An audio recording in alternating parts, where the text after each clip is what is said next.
নির্বাহী অফিসার মহোদয়, উপস্থিত আছেন প্রকল্প কর্মকর্তা, আমার সকলের পক্ষ থেকে প্রধান অতিথির অনুমতিক্রমে আমরা সবার কার্যক্রম শুরু করতে চাই। আমাদের সম্মানিত প্রধান অতিথি আমাদের ইনো মহোদয়, প্রধান অতিথি মহোদয় অনুষ্ঠান শুরু করার অনুমতি দিয়েছেন। আমি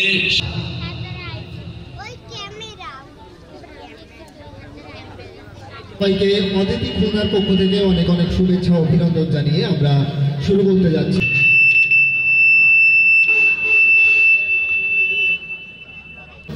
আমাদের এখানে যারা উপস্থিত আছেন আমি দর্শকবৃন্দকে বিনীত অনুরোধ জানাবো,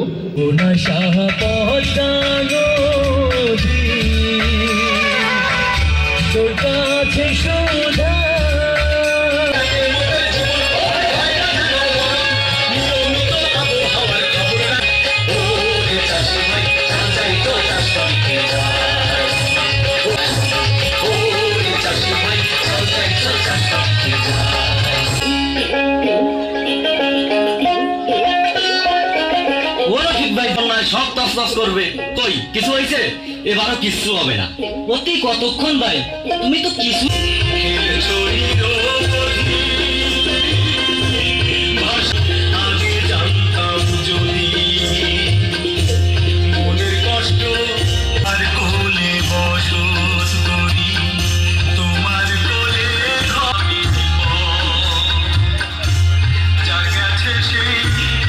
আমি আর কেউ যেন আপনার মতন স্বজন না হারায়, সহায় সম্বল না হারায়। গানের মাধ্যমে আপনি সবাইকে সচেতন করে তুলবেন।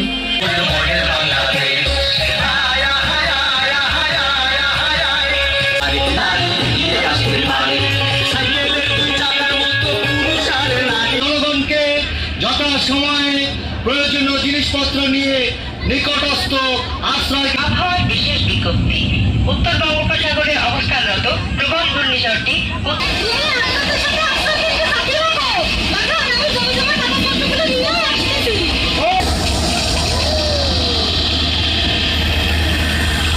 এখন বর্তমান তথ্য প্রযুক্তি যে 100% সত্য সেটা আজকে প্রমাণিত এখানে আমরা যেটুকু পেয়েছি।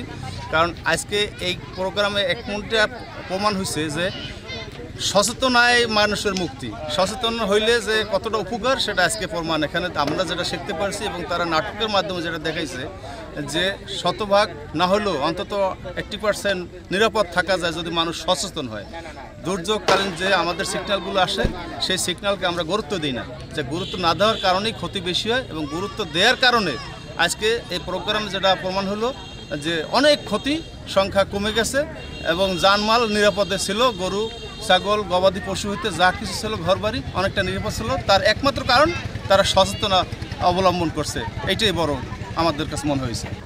যে সংকেতটা মানুষকে দেয়, মানুষ এই জিনিসের উপর যেন বিশ্বাস এবং একটা ভরসা রাখে যে আবহাওয়া যখন বলে, আবহাওয়া যে কথা বলে সেটা কিছু না কিছু হইলেও সেটা একটা বাস্তবে রূপ নেয়।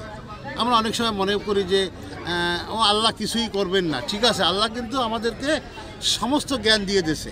এবং যারা আবহাওয়াবিদরা যা বলে, আমার জীবদ্দশায় যতটুকু এখন পর্যন্ত আমি দেখেছি যে আবহাওয়া যা বলে কিছু যে হয় না, অবশ্যই কিছু না কিছু বাস্তবে রূপ নেয়, একেবারেই যে হয় না তা না। আজকের দুর্যোগের প্রস্তুতি বিষয় উপলক্ষে ওয়ার্ল্ড ফুড প্রোগ্রাম একটা মহড়া করলো, যে সাধারণ মানুষের বিষয়টা হলে সাধারণ মানুষ দেখে বুঝতে পারলো যে দুর্যোগে পূর্ব প্রস্তুতি কীভাবে নিতে হবে। সাগর পাড়ে থাকলে তারা সাইক্লোন সেন্টার যাইতে হবে জরুরিভাবে, তারপর কীভাবে রিকভারি করা যায়। যে দুর্যোগের পূর্ব প্রস্তুতি যদি আমরা নিই তাহলে দুর্যোগটা অনেক অংশে কমাই আনা সম্ভব হবে। এই সাধারণ মানুষ তারা শিখছে এইটাই যে 7 নম্বর সিগন্যাল হলে তাহলে কয়টা পতাকা হবে, তাতে তারা বাড়ি থাকা উচিত হবে না, তাদের সাইক্লোন সেন্টার যেতে হবে।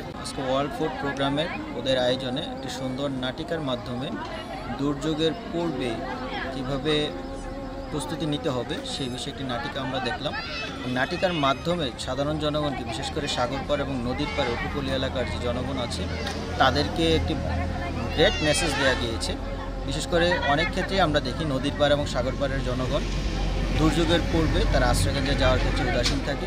তারা দুর্যোগের পূর্বের যে প্রস্তুতিগুলো সেই প্রস্তুতিগুলো নিতে অনীহা প্রকাশ করে এবং তারা তাদের দৈনন্দিন যে কাজকর্ম সেই কাজকর্মের বাইরে দুর্যোগের প্রস্তুতি কার্যক্রমটা তারা নিতে চায় না।